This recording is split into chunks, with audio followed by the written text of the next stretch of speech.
I came to my sister's wedding expecting a day for family, not a lesson in humiliation. My grandmother Eleanor had traveled from Bordeaux at 79, crossing an ocean just to be here. She built the vineyard where the vows would be spoken, her life's work in every row of vines. Yet I found her tucked away on a flimsy chair beside two overflowing trash bins and the hum of the kitchen vent. My father stood across the courtyard smiling with his guests as if nothing was wrong. I crossed to him, called it out in front of everyone, and before I could even take a step back, his hand struck my face. The chatter stopped, eyes turned, and security took me by the arm, leading me out past rows of silent stairs. I was still catching my breath when I heard it, tires rolling slow over gravel, and the air around me shifted. The morning light in Napa Valley had that soft golden tint that makes the rows of vines look like they were brushed on with watercolor.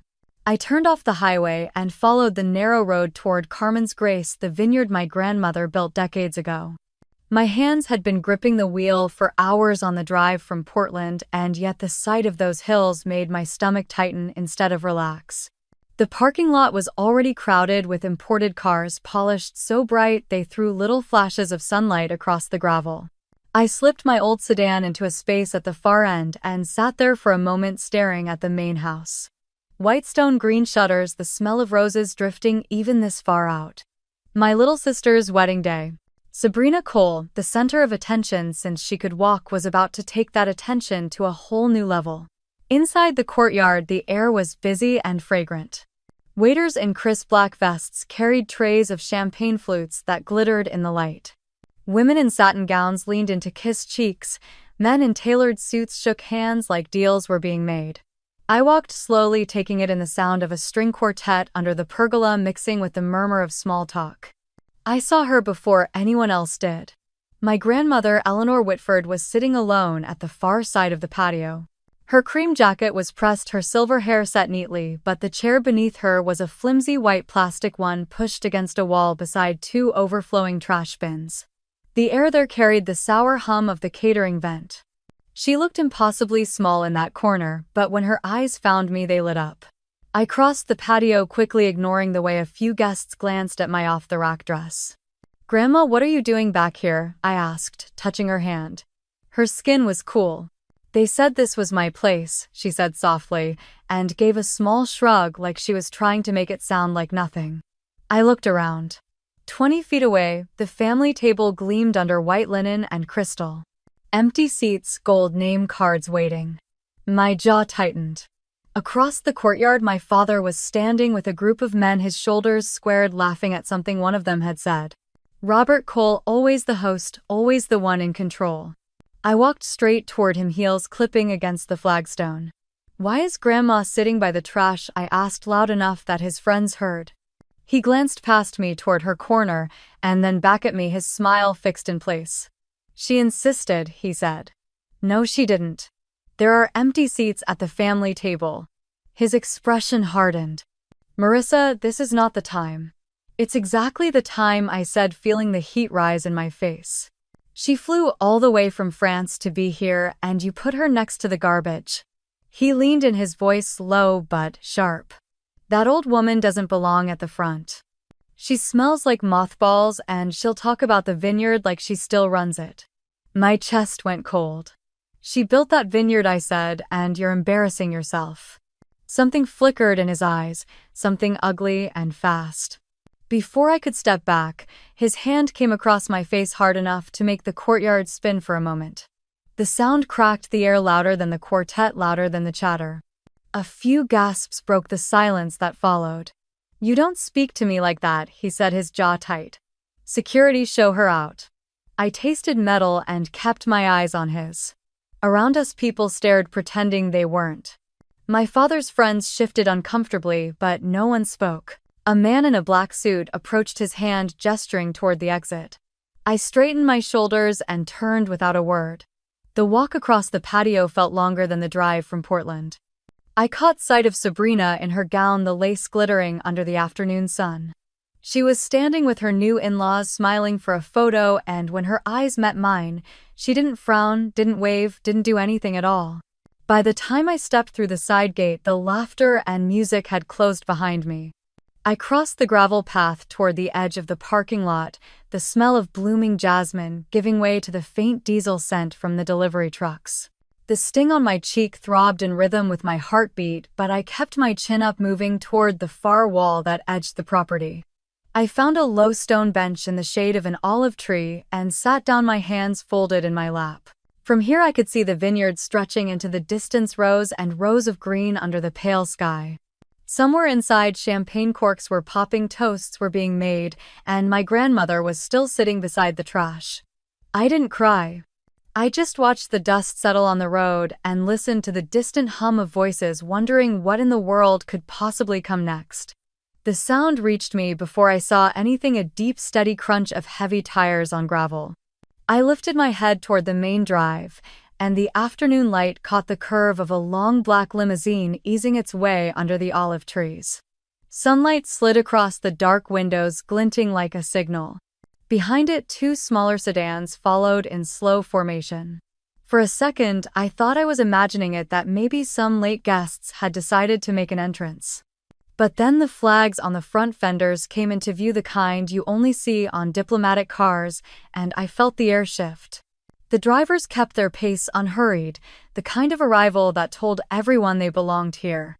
The limousine came to a stop near the private entrance by the side courtyard. A uniformed chauffeur stepped out and moved to open the rear door. My grandmother emerged first, one hand on the silver handle of her cane, the other holding the edge of a pale ivory coat that caught the sun in a soft shimmer. Her hair was pinned in its usual French twist, a style I had seen in old photographs of her from Bordeaux, and around her neck hung the thin gold chain she never took off. Two men in dark suits flanked her, scanning the area without saying a word. I stood automatically. She had only left Bordeaux yesterday morning, boarded her own jet at Marignac, flown halfway across the world to San Francisco, and transferred to Napa County Airport, where a limousine waited. It had been less than an hour since she stepped off that plane.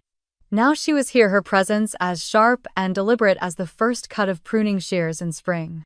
She looked around, her eyes pausing on the main house where music still floated through open doors. Then she spotted me under the olive tree. The corners of her mouth softened just a fraction. She started toward me, her cane clicking lightly against the stone path. I met her halfway. "Grandma," I started, but the words caught. Her gaze moved over my face, lingering just enough to make me wonder if she could still see the faint outline of my father's hand. Without asking, she reached up and brushed her fingertips along my cheek. The touch was cool, steady. "You are coming with me," she said simply. I glanced toward the side gate. "They will not like it," I murmured. She straightened, her posture suddenly taller than the two men beside her. "I did not come all this way to be told where I may sit." The men in suits moved ahead, one of them pushing the gate open. I fell into step beside her, matching my pace to hers. The scent of her perfume, something floral and sharp, cut through the heavier smells of food and wine drifting from the courtyard. As we walked, I could feel my pulse in my throat. Images from the last half hour crowded my mind, my father's cold expression, the sting on my face, the way guests had looked away. Part of me wanted to turn back to avoid another scene, but another part burned hotter with each step toward the house. She leaned slightly toward me. "When I was your age, Marissa, I learned that silence is what they count on. Do not give it to them." We reached the edge of the courtyard. Through the open arch, I could see the family table gleaming under the afternoon light, still missing one chair. My grandmother's chair. The quartet played something slow, almost tentative, as if they sensed the change in the air. A waiter carrying a tray of champagne flutes froze when he saw her. His eyes darted from her face to the security men and then to me, but he stepped aside without a word. We passed through the arch and onto the stone terrace, the sound of our footsteps drawing the attention of those seated closest to the aisle. Heads turned, conversations stalled. My father was near the head of the table, speaking with Sabrina's future in-laws. The moment his eyes landed on us, his jaw set. He took a step forward as if to intercept, but my grandmother kept moving, her cane tapping in an unbroken rhythm. She did not look at him. She did not look at Sabrina, who had gone pale under her bridal makeup. Instead, she headed straight for the small platform where the officiant stood arranging papers. The two men in suits stopped at the foot of the steps, but she climbed them without hesitation. I hung back a few paces, the weight of every gaze in the courtyard settling somewhere between my shoulder blades. My father called her name once sharply, but she did not respond. She reached the microphone, rested her hand lightly on it, and looked out over the crowd. The music faltered, then stopped altogether. In the silence, even the rustle of her coat was audible. I stayed near the side, heart hammering, knowing something was about to break open. The afternoon light had shifted, turning the stone warm beneath my feet, but the air felt cooler, expectant. My grandmother's eyes swept the room, once steady and unblinking, before she drew a breath to speak. Her voice came low at first, so low I thought she might only be speaking to me, but then it carried clear and unwavering to the far corners of the courtyard. Heads turned, murmurs died mid-breath. She didn't ask for permission. She simply reached for the microphone, her fingers curling around it like it had always belonged in her hand.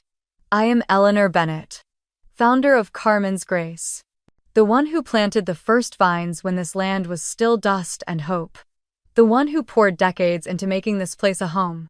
Her words dropped into the silence like stones into still water rippling through the crowd.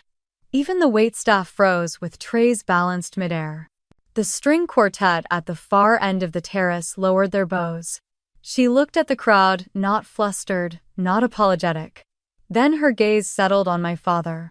I've crossed an ocean to be here to celebrate my granddaughter's wedding. And yet my seat was placed next to a trash bin and a kitchen vent, as if I were an afterthought in my own vineyard. Her tone never cracked, but each word was precise, deliberate, sharpened by years of knowing when to cut and when to wait. My father's jaw tightened, a pulse beating hard at his temple. He tried to smile, a politician's smile that didn't reach his eyes. Sabrina, standing near the photographer, shifted from one heel to the other. Her bouquet dipped slightly. Ethan's hand twitched at his side like he was caught between wanting to intervene and not knowing who to protect. My grandmother's cane made a single slow tap against the flagstones. I am ashamed. Not for myself, but for those who think respect can be denied to someone who built the very ground beneath their feet. A rustle moved through the guests, some glancing toward Robert, others avoiding his gaze entirely. I spotted Mrs. Davenport from the neighboring estate purse her lips so tightly they nearly vanished. Robert finally spoke, his voice low but edged. Mother, this isn't the time or place. She didn't even blink. Respect has no schedule, Robert. You either have it or you don't. Sabrina let out a small forced laugh that died when no one joined her. Grandma's eyes moved to her. And you, my dear. You have been raised to believe appearances matter more than truths. That will serve you poorly in the years ahead. Sabrina's cheeks flushed a deep pink. She looked toward Ethan for backup, but he only shifted his weight, his face unreadable. The officiant, who had been standing awkwardly to the side, cleared his throat. Eleanor, perhaps we should. She lifted one hand palm outward, and the man stopped speaking immediately. I will not take more than a few minutes. But before this ceremony continues, there are matters that must be acknowledged. I could feel my heart pounding, not from fear this time, but from something almost electric. There had been so many years where I wished someone would call my father out publicly, where I imagined someone slicing through the false smiles and careful lies. And here she was doing exactly that under the spring sun in front of 100 witnesses. A child in the back asked their mother something in a whisper, and the mother hushed them quickly. The only other sounds were the faint rustle of vines in the breeze and the distant hum of a delivery truck on the road beyond the gates. Grandma's voice softened but somehow grew stronger. This vineyard is not just a business. It is a legacy.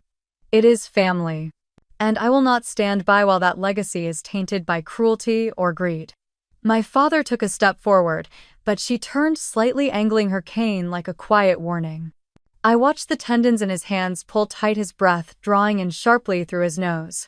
From my spot near the side, I saw the guests' expressions shift, curiosity giving way to something sharper, a readiness for whatever revelation she might be leading toward. You will all hear the rest soon, she told them, scanning the courtyard. But for now, let it be known that this vineyard stands because I built it and I decide who belongs here. Robert's eyes darkened. Sabrina's lips parted like she might argue, but Grandma's gaze silenced her before the words could form.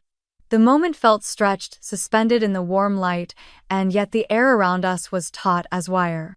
I could almost see the invisible lines being drawn in the room: who would side with her, who would cling to Robert, who would pretend they hadn't heard a thing. Then she handed the microphone back to the officiant, but she did not sit. Instead, she remained standing at the center, her back straight, her eyes never leaving my father's face. I wanted to step forward to stand beside her, but something told me to wait to let her hold the stage. She had not come all this way for me to interrupt. Robert forced another smile, brittle and thin. "Well, perhaps we can move on with the ceremony. Not until I say so," she replied, her voice so calm it might have been mistaken for polite conversation if not for the steel beneath it. A shiver ran through me, though the sun was warm on my skin. I knew whatever she was about to do next was not just about a bad seat at a wedding. This was about years of disrespect, about buried truths finally cracking the surface. I looked at Sabrina again. She was staring at her bouquet, now twisting the stems in her hands until a petal fell to the stone. Ethan stood beside her, lips pressed together, eyes fixed on my grandmother. Guests shifted in their chairs, glancing at one another, waiting for the next move. My father stayed silent, but the flush in his cheeks was deepening. The silence stretched again, thicker now, until Grandma said, "We will continue, but not until every wrong done here today is brought into the light." No one spoke. The breeze moved lazily through the vines, carrying with it the faint scent of roses from the floral arch. I drew a slow breath, steadying myself. This was the beginning of something. I could feel it in my bones. Something irreversible. And whatever happened after, there would be no pretending we could go back to how things were before. Grandma's voice didn't waver as she turned toward the crowd again, her cane angled lightly against the stone. She said she had one more thing to make clear before any vows were spoken. Her words felt like they carried their own weight, pulling everyone in closer without them even moving. 3 years ago, when I fell ill, there was only one person who came to sit by my bed day after day, she said. One person who read to me when I could not keep my eyes open, who made sure I ate when the pain stole my appetite. That was Marissa. A murmur went through the guests, some looking at me, others shifting awkwardly in their seats.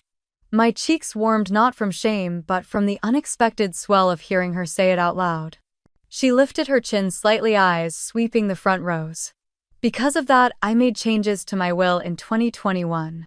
The majority of my holdings, including Carmen's Grace, were to pass to Marissa. That was my decision, made while I was of sound mind and with my attorney present. My father's head snapped toward her. "That is not true," he said, his voice low but carrying. "You were already struggling then. We had to step in." She did not even glance at him. "What is true, Robert, is that you and Sabrina filed fraudulent medical documents claiming I was no longer capable of making decisions for myself." Gasps broke out across the courtyard. Sabrina's fingers tightened around her bouquet until the stems creaked. Ethan's mouth opened slightly as if to speak, but he closed it again. Grandma's gaze was steady, cutting through the noise. "Those papers gave you control over my medical and personal affairs. You used them to block my attorney from meeting with me and to take over operations here without my consent." Robert stepped forward, his hands half raised in a gesture that was meant to look like reason but felt more like control. "We did what we thought was best for the business. You were confused, disoriented." From the corner of my eye, I saw a tall man in a gray suit rise from one of the shaded tables. Harvey Landon, Grandma's attorney. His presence had been easy to overlook until now, but the moment he walked toward the center, the shift in the air was immediate. "I am Harvey Landon," he said, his voice carrying with the authority of someone used to courtrooms. "I have been Mrs. Bennett's attorney for 12 years. The claims of mental incapacity filed by Robert and Sabrina Bennett were not only false, they were contradicted by multiple medical evaluations from licensed physicians." Robert's mouth tightened. "That is not." Harvey raised a hand, slightly cutting him off without even looking at him. "Last week, after months of obstruction, we finalized a legal transfer of authority in accordance with Mrs. Bennett's original wishes. As of May 10th, Marissa Cole is the sole managing partner and controlling owner of Carmen's Grace Vineyards." The words seemed to echo in the open air. I could hear the shuffle of feet, the rustle of dresses, the low hum of whispers, as people processed what had just been said. My pulse was in my ears. Grandma's eyes met mine briefly, and there was the faintest glint of something relief maybe, or satisfaction. She turned back to the crowd. This is not about money. This is about restoring the truth. The vineyard was meant for someone who understands its worth beyond profit. Someone who stood by me when I had nothing to give in return. Sabrina's voice cut in sharp but trembling. This is insane. You can't just walk in here, and Harvey's gaze shifted to her, calm but unyielding. The documents have been signed, notarized, and filed. Your father's and your actions are now a matter of legal record. Any further interference will be addressed in court. Robert took a step toward him. You think you can scare me with legal threats? I do not need to scare you, Mr. Bennett. The law will handle that. The murmur of the guests grew louder, some leaning toward each other, others openly watching Robert's face as the color drained slightly from it. My grandmother rested both hands on the head of her cane. This vineyard is no longer under your control. From this day forward, your access to its operations, its accounts, and its name is revoked. Robert let out a short, bitter laugh, but it sounded forced. We will see about that. Harvey's voice was almost quiet, but it cut through the noise. You already have. And you lost. The silence that followed was heavy, filled with the shifting weight of public humiliation. I could see the calculation in Robert's eyes as he looked from Grandma to me to the guests who were now witnesses to his defeat. Ethan cleared his throat, glancing at Sabrina, but she kept her eyes fixed on the ground, her knuckles pale around the bouquet. I realized my hands were clenched at my sides. This was the kind of moment you imagine in the quiet hours when you think about justice, but I had never thought I would see it play out in daylight in front of everyone who had been complicit by their silence. Grandma's final words were steady. That is all I will say for now. Let the wedding proceed if it must, but the truth has been spoken. She stepped back and Harvey moved with her, offering an arm, though she didn't take it. I stayed still, my breath steadying again, the weight of what had just happened settling in. The guests began to shift back into their seats, though the energy was different now. Conversations were hushed, but charged glances darting toward me and then away. Robert remained where he was, shoulders stiff, his jaw working as if grinding words he didn't dare speak. I didn't move toward Grandma yet. There would be time for that. For now, I let the moment sit like the first pour from a bottle that had been sealed too long, opening into the air and changing everything it touched. The chatter in the courtyard faded into a dull hum as I stepped back toward the far end of the terrace. The heavy scent of roses and ripe grapes drifted in the air, but it did nothing to ground me.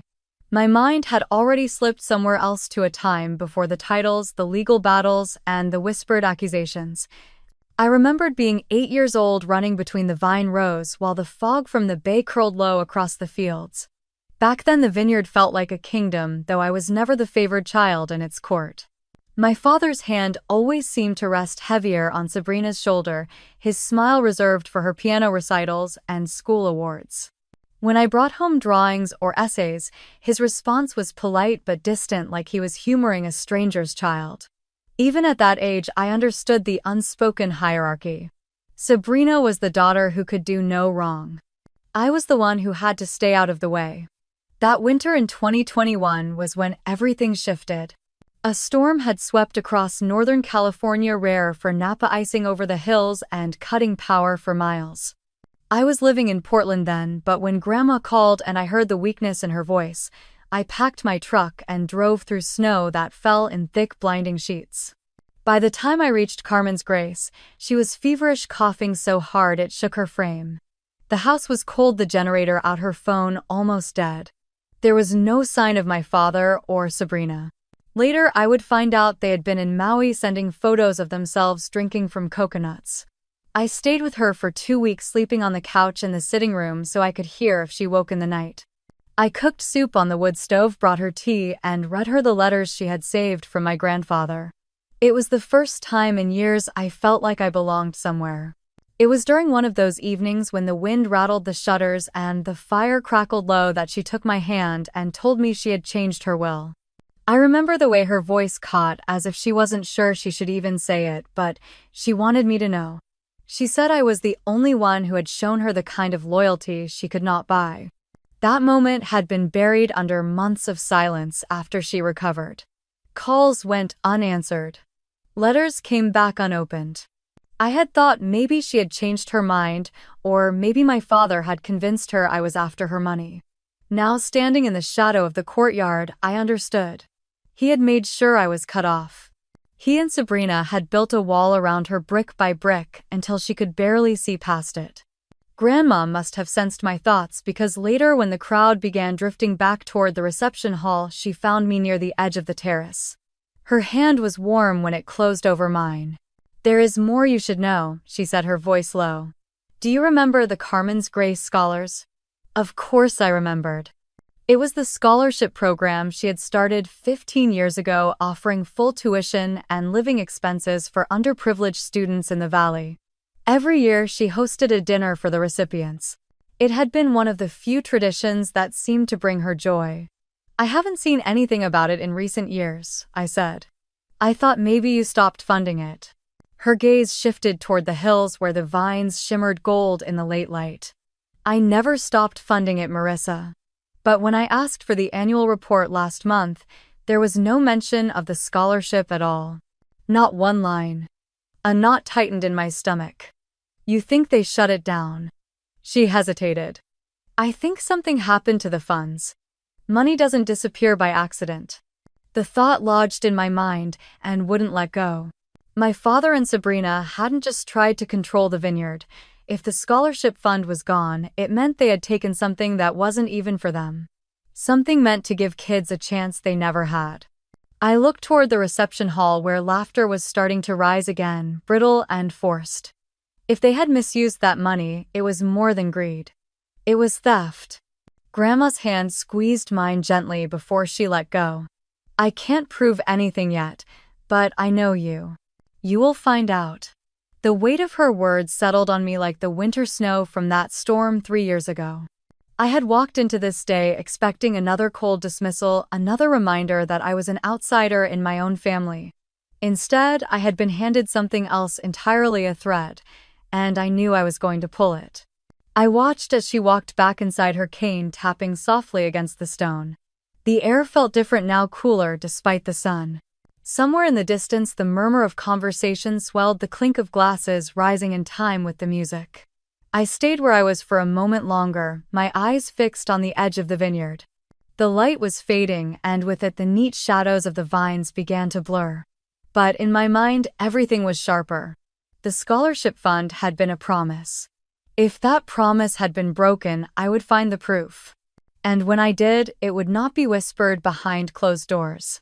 It would be spoken in the open, the way Grandma had spoken the truth today. I turned toward the hall, the music and voices growing louder with each step, my mind already reaching forward to what I needed to do next.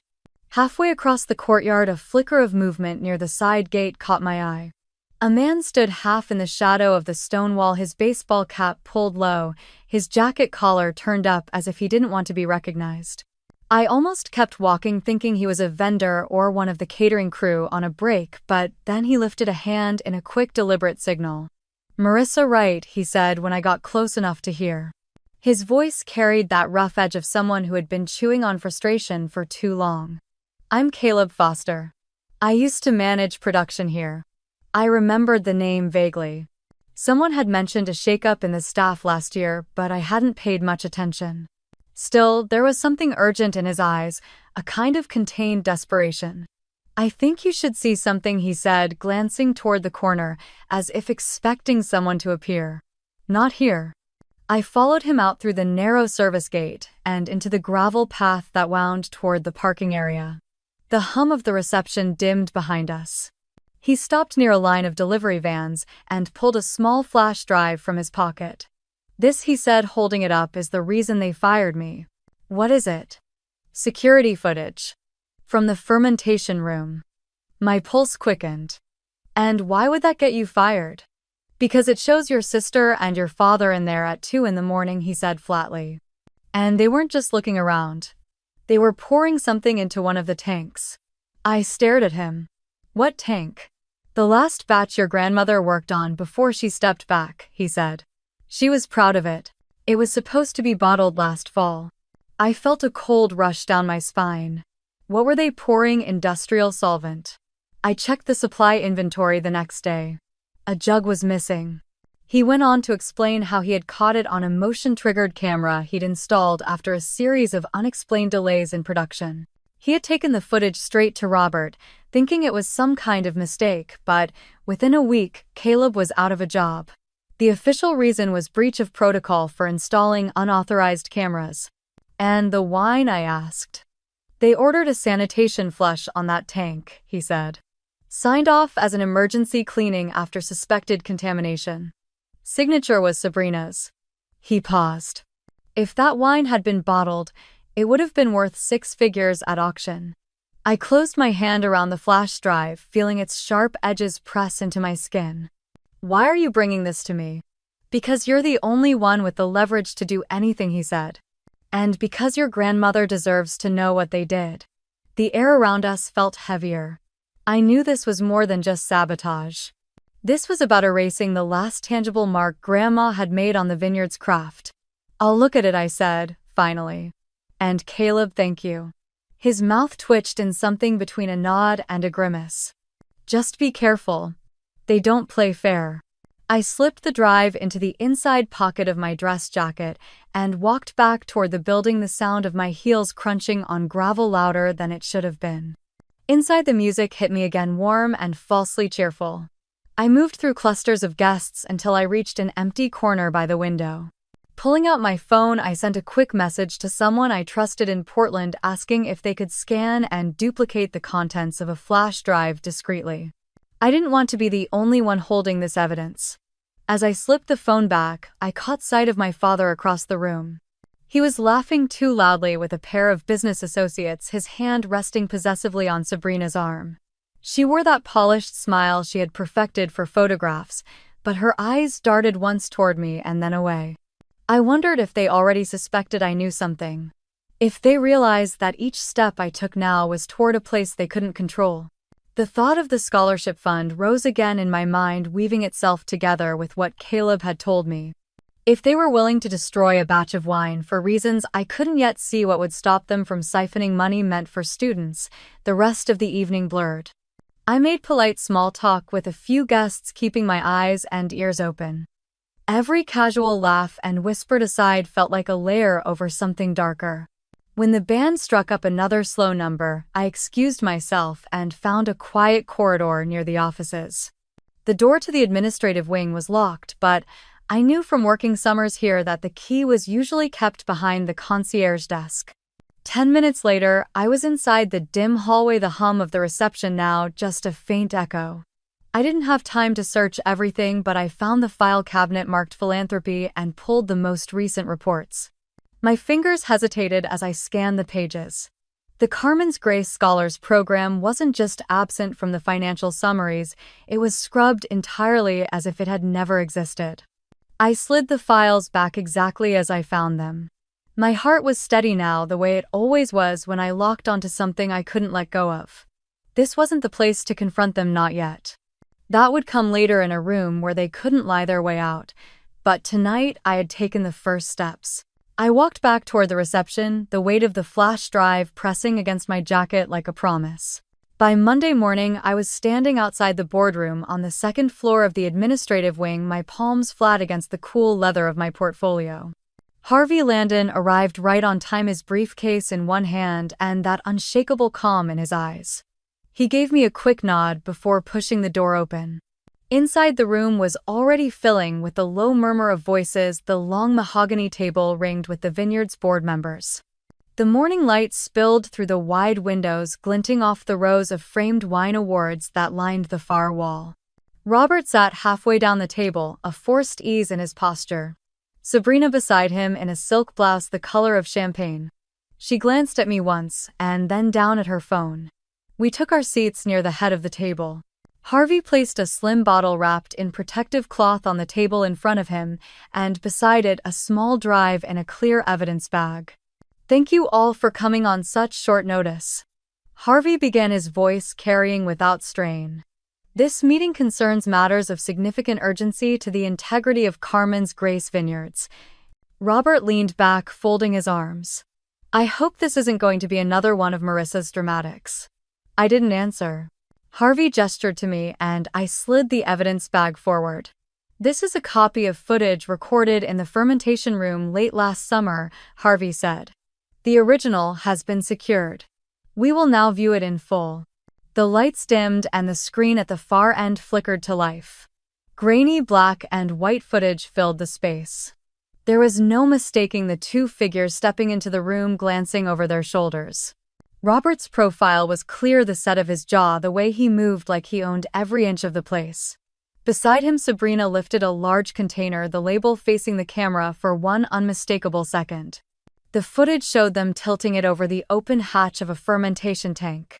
A few murmurs rippled down the table. One of the older board members, Margaret Holt, shook her head slowly.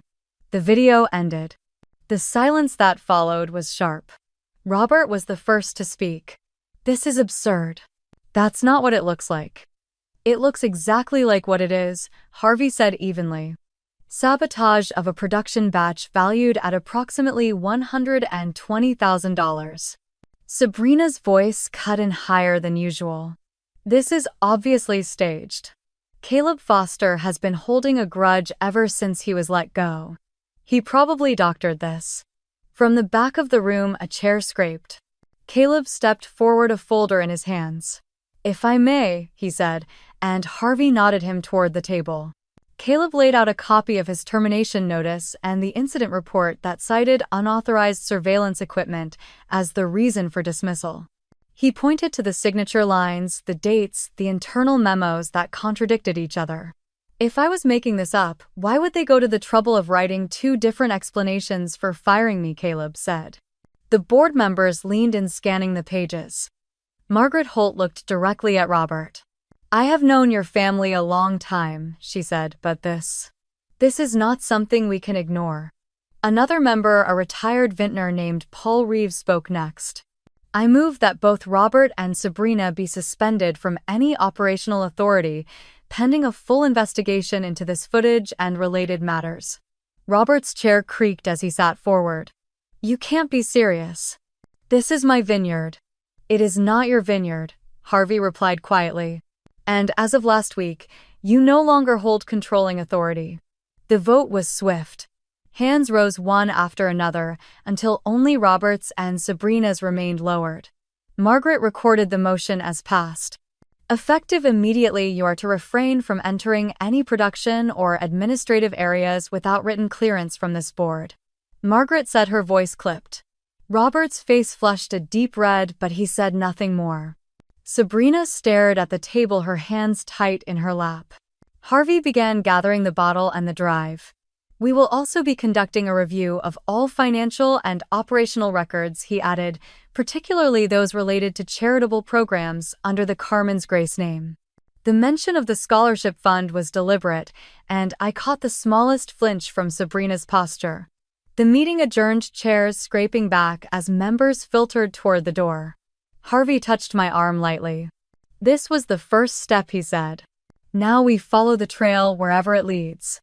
I left the boardroom without looking back at Robert or Sabrina. The hallway smelled faintly of oak and cleaning polish, the same as it had when I was a teenager walking these floors during summer jobs. But this time I wasn't just an extra pair of hands. I had walked in with proof, and I had walked out with the board on my side. Outside, the spring air was bright and sharp, and for the first time in a long while I felt the ground under me was steady. There was still the scholarship fund to uncover, and likely more than I could guess, but now the path forward was clear enough to take the next step. Harvey called me early the next morning, his voice steady but edged with something heavier than usual. He asked me to meet him in his office above Main Street in downtown Napa. When I arrived, the blinds were half drawn, letting in narrow stripes of light that cut across the stacks of files on his desk. He didn't waste time with pleasantries. We've found something you need to see, he said, sliding a folder toward me. Inside were bank documents stamped and signed, the kind of records you couldn't fake without a team of forgers. The papers detailed a secured loan for $2.5 million taken out 6 months ago against a section of the lower vineyard property. I frowned, tracing the outline of the parcel map with my finger. This land is part of Carmen's Grace. How could they put it up without the board knowing? They didn't inform the board, Harvey replied. That's the problem. And the loan isn't just outstanding, it's in default. The words landed like a physical blow. If the lender moved to foreclose, we wouldn't just lose acreage. We'd lose some of the oldest vines, the ones my grandmother had worked alongside my grandfather to plant in the early 70s. Those vines were the heart of our reserve wines, irreplaceable in both quality and history. Who signed for it, I asked, though I already suspected the answer. Robert, as managing partner at the time, Harvey said, flipping to the signature page. And here a secondary signatory. Sabrina's name was scrawled beneath his, her handwriting neat but sharp, like she had pressed harder than necessary on the pen. My stomach tightened. This wasn't carelessness, this was calculated. What was it for? A personal development project in Sonoma, Harvey said. Luxury rental villas. They presented it as a guaranteed return to the bank. I almost laughed, the sound bitter. So they risked the vineyard's land for a side project. And now that project is stalled, Harvey said. Construction halted 2 months ago, financing fell through, and the interest rate on the loan jumped after the default.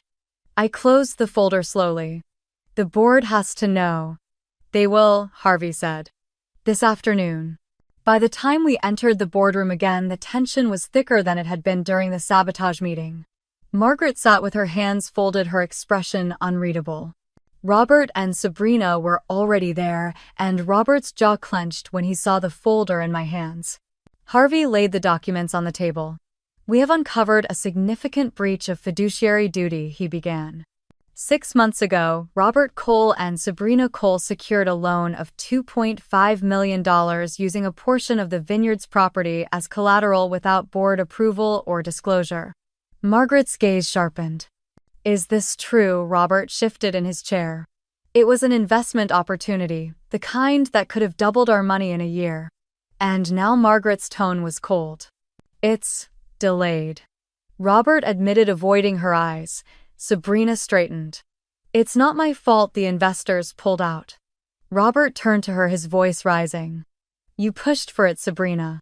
You convinced me the villas would be a gold mine. Don't you dare pin this all on me, she shot back, color flooding her cheeks.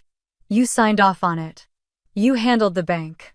Their voices overlapped, accusations bouncing between them like sparks in a dry field. The board members exchanged looks, some shaking their heads. Harvey's voice cut through.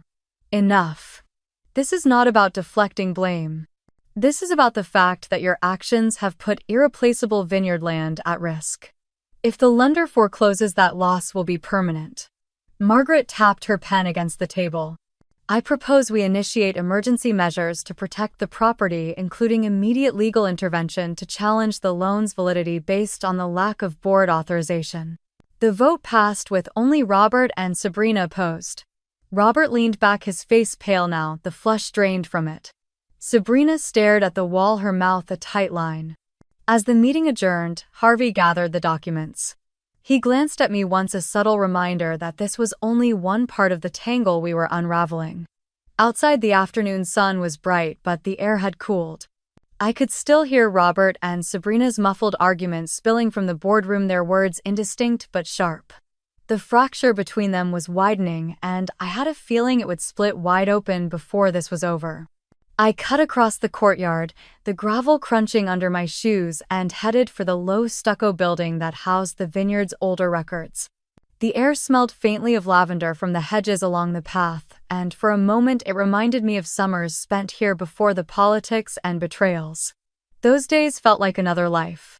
The door to the archive office stuck halfway, swollen from years of damp winters, but I pushed it open and stepped inside. It was cooler here, dust hanging in narrow shafts of sunlight. Metal filing cabinets lined the back wall, each drawer labeled in block letters.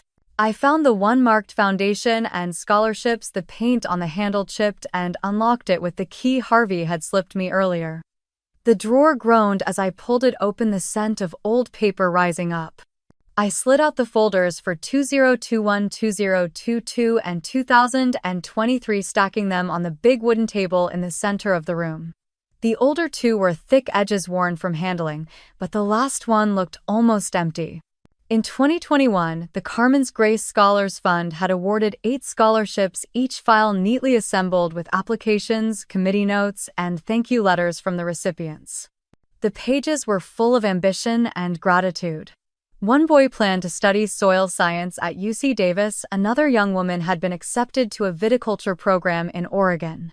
By 2022, the stack was thinner. Only 3 recipients with half the documentation missing.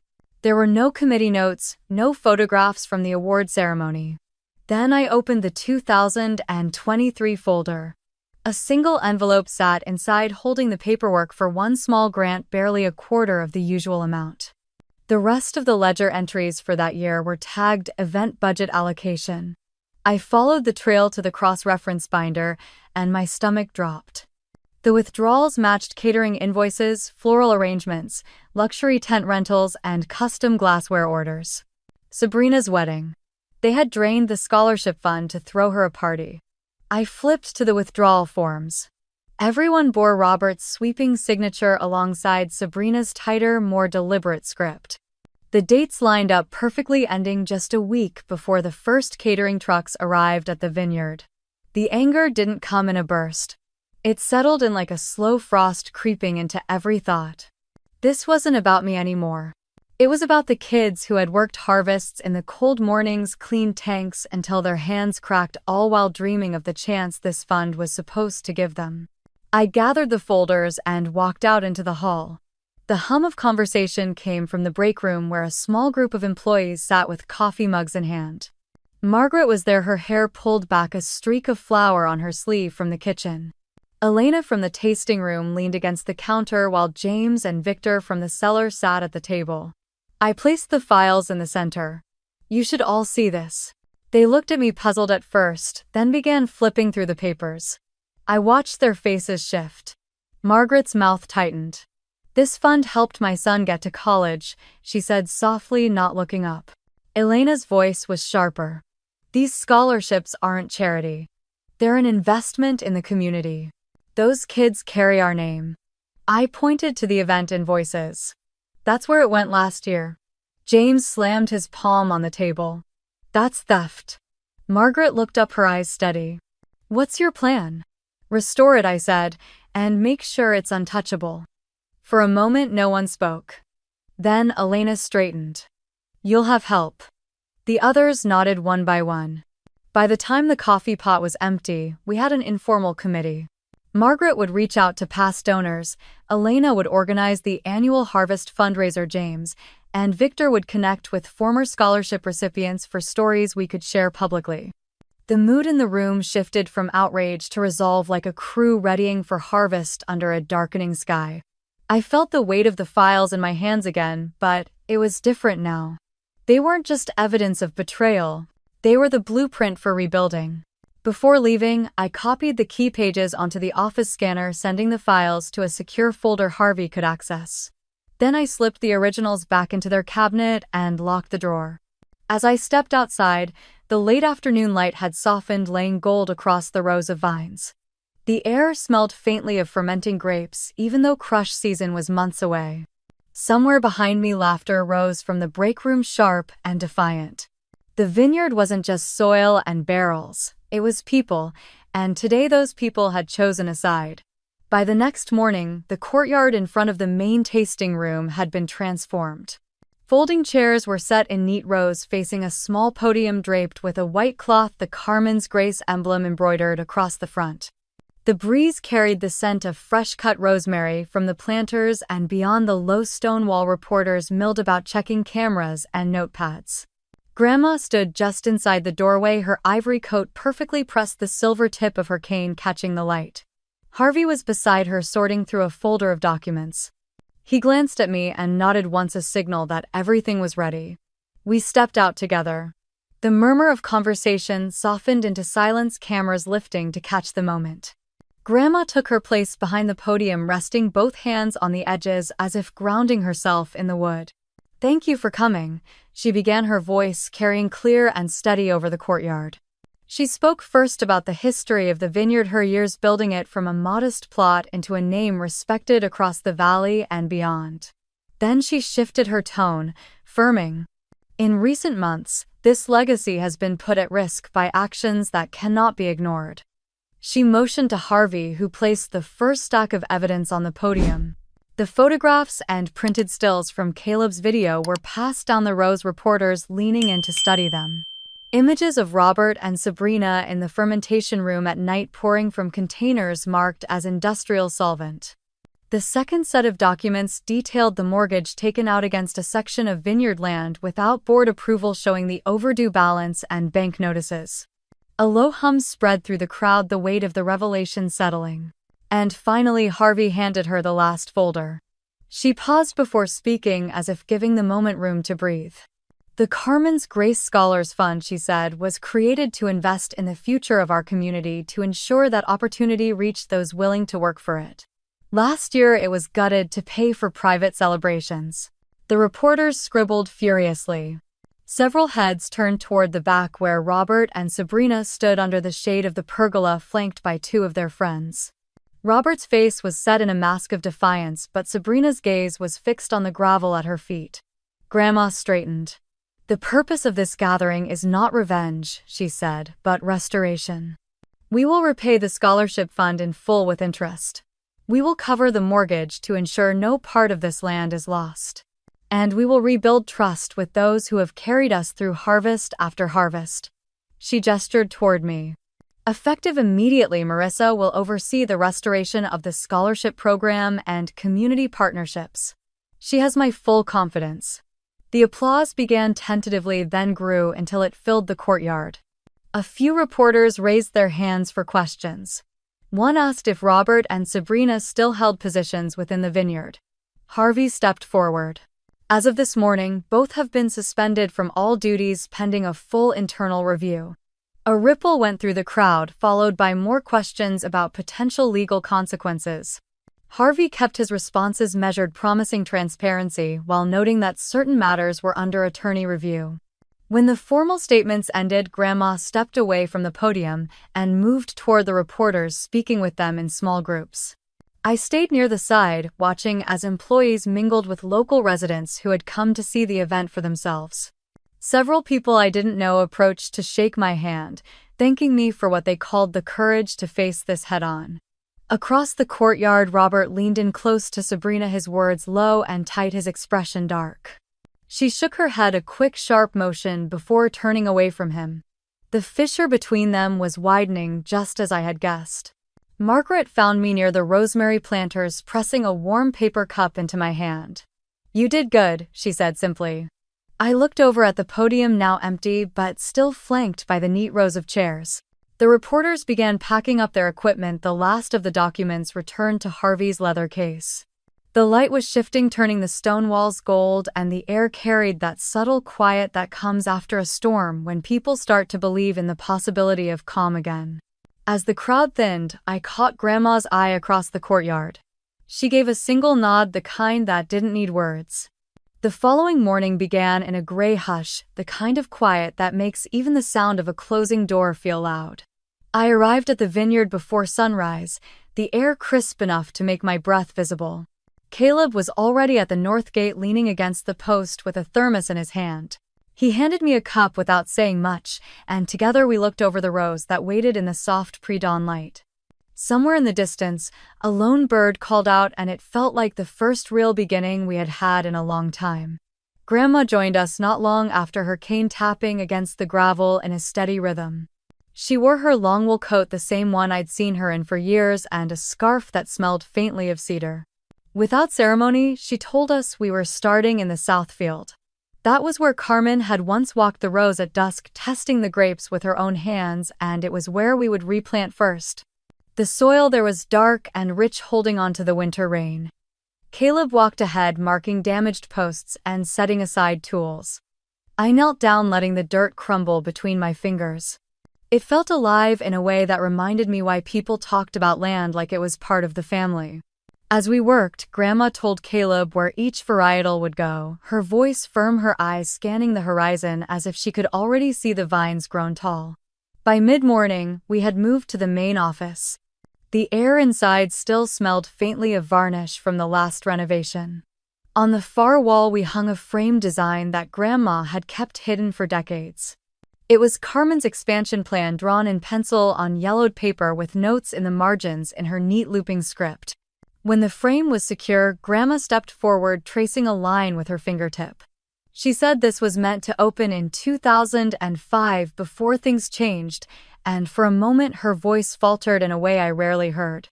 On my desk, a stack of documents waited. The scholarship fund restoration had been finalized the night before Harvey, making sure every cent was accounted for. But money was only part of it. We reached out to the high school principal, the community college dean, and local business owners willing to host interns. In those conversations, I saw the old respect for Grandma return, the kind that came from years of keeping promises to this town. Afternoons were spent in the fields planting Carmen's favored varietals. The cuttings had been flown in from the same Spanish estate where she had trained as a young woman. Caleb showed me how to examine the grafts, feeling for the right give in the stem to know they would take. It was slow, careful work. Dirt under our nails, wind at our backs, the kind of labor that demanded patience. One afternoon, I found Grandma sitting on the weathered bench by the West Vineyard, her cane resting at her side. She told me she had planted those rows herself after my mother was born. The first harvest nearly failed because of an early frost, but they had managed to save it. She laughed softly, though there was a shadow in it, a reminder that every harvest carried risk. By the third week, there was a new rhythm to our days. Mornings began with Caleb walking the property, afternoons in the office reviewing grant applications for the scholarship, and evenings sometimes spent walking the rows with Grandma. The tension that had clung to the place was loosening. Workers started staying a little later, sharing stories at lunch. Someone brought in fresh bread one afternoon, and for the first time in months, I heard laughter carry across the courtyard. Still, the absence of Robert and Sabrina lingered like an unspoken truth. They had not returned since the board meeting. The silence between them and Grandma was a gap that couldn't be crossed with a single conversation, and maybe never would. Late one Friday, as we locked up the storage barn, Caleb handed me a small wooden crate. Inside was a single bottle from the last vintage Carmen had overseen. The label was slightly worn, the glass cool in my hands. Caleb asked if we should open it now or wait until the first harvest from the new vines. I told him we'd wait. That night, I walked alone through the tasting room. The polished tables caught the warm light, glasses lined up with quiet precision on the shelves. Outside, the new plantings stretched toward the horizon, neat rows promising seasons ahead. For the first time in a long while, the vineyard felt like it was breathing again. Not just surviving, but ready to grow. I stood there for a while, letting the quiet settle around me, and thought about how much had been broken and how much still could be rebuilt. This was not the same vineyard I had walked into weeks ago, tense and brittle under the weight of family betrayal. It was something new, shaped by steady hands, and for the first time I believed we could carry it forward without losing what mattered most. The morning of the celebration broke clear and bright, the kind of spring day that seemed to carry its own quiet blessing. The vineyard was alive with the scent of tilled earth and wildflowers edging the stone walls. In the courtyard, long wooden tables were arranged under strands of warm lights, their surfaces dressed in white linen and small jars of rosemary sprigs. I moved between them, checking the settings, making sure every plate, every glass was exactly where it should be. This was not about perfection for show. It was about honoring the people who had helped us get here. By late afternoon, the first guests began to arrive.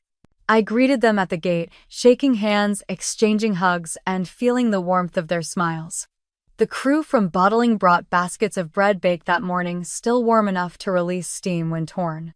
The vineyard hands carried crates of their own, produce a gesture that spoke louder than words. Teresa pressed a jar of her plum preserves into my palm with a wink. Caleb came in from the east field, his shirt sleeves rolled, carrying a bottle of Carmen's Grace from the cellar, the last one my grandmother had signed before her illness. The sound of conversation filled the courtyard, a soft hum broken by laughter and the clink of glassware.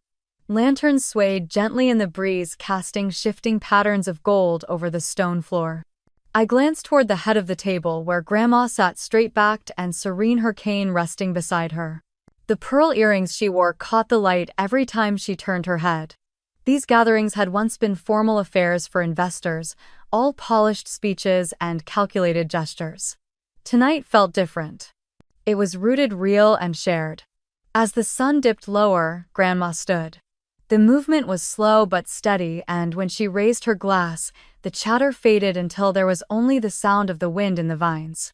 She spoke of the road we had traveled, of the trials that had tested us, not just as a family but as a community. She thanked the workers who had tended the vines in heat and cold, who had stood firm when others tried to strip the vineyard of its integrity. Her voice was strong, her words carrying across the courtyard without strain. When she turned toward me, I saw the faintest glimmer in her eyes. She said I had brought back more than land or title. I had returned honor to the name carved into every barrel in the cellar. She spoke of my stubbornness, my unwillingness to look away when something was wrong, and how those qualities had given the vineyard not just a future but a chance to thrive on its own terms. She ended with a toast to holding on to what matters and knowing when to fight for it. The applause came quickly, filling the night air with warmth. I rose, my glass cool in my fingers, and let my gaze sweep across the faces gathered there. I told them this victory was more than a line on a deed or an entry in a ledger. It was the preservation of the spirit Carmen had poured into every harvest, the same spirit that had carried us through storms and frost and seasons when the yield was thin but the hope was still full. I reminded them of the winter I had sat by Grandma's bed through the night, the scholarship students who had once arrived here wide-eyed, eager to learn, and the long days of harvest when we shared meals at the end, exhausted, but certain of our purpose. These were the things worth guarding, and now we had the chance to build on them without compromise. Plates of roasted vegetables, grilled meats, and fresh bread began to circulate. The musicians in the corner played something light, their melodies weaving into the soft murmur of conversation. I caught sight of Caleb showing two younger workers the plans for a new section of vines, his finger tracing the outline under the lantern light. Grandma leaned close to the Riveras, listening intently as they discussed expanding the vegetable plots. Every corner of the courtyard seemed to hold a piece of the future being shaped in real time. As the evening deepened, I stepped away from the table and wandered toward the edge of the property. From there, the vineyard stretched out in orderly rows, the young leaves catching the last traces of daylight. The air was cooler now, filled with the scent of earth and a faint sweetness from the blossoms on the far edge. I thought about how close we had come to losing it all and how every step since had been about more than survival. It had been about reclaiming the heart of this place and the dignity that had been under threat. When I returned, dessert was being served, small tarts topped with berries from the nearby orchards. People lingered, leaning back in their chairs, their laughter rising into the night. The lanterns swayed above them, and for a moment I let myself believe we could hold this balance, that the vineyard would remain not because of contracts or titles but because people had chosen to protect it together. As the night began to wind down and the last glasses of wine were poured, I stood once more. My voice carried easily over the courtyard, quieting the tables. I thanked them for their trust, their labor, and their faith in the vineyard's future. Then I told them something I had come to understand: the battles worth fighting are rarely about land or buildings. They are about the values that anchor us, the connections we refuse to let be broken. I let my gaze rest on each table before I spoke the final words. If you have ever been at the edge of a choice between staying silent or protecting what you knew was right, I want to hear your story. Tell me how you chose and what it cost, because those choices are the ones that shape not just places like this, but the people we become.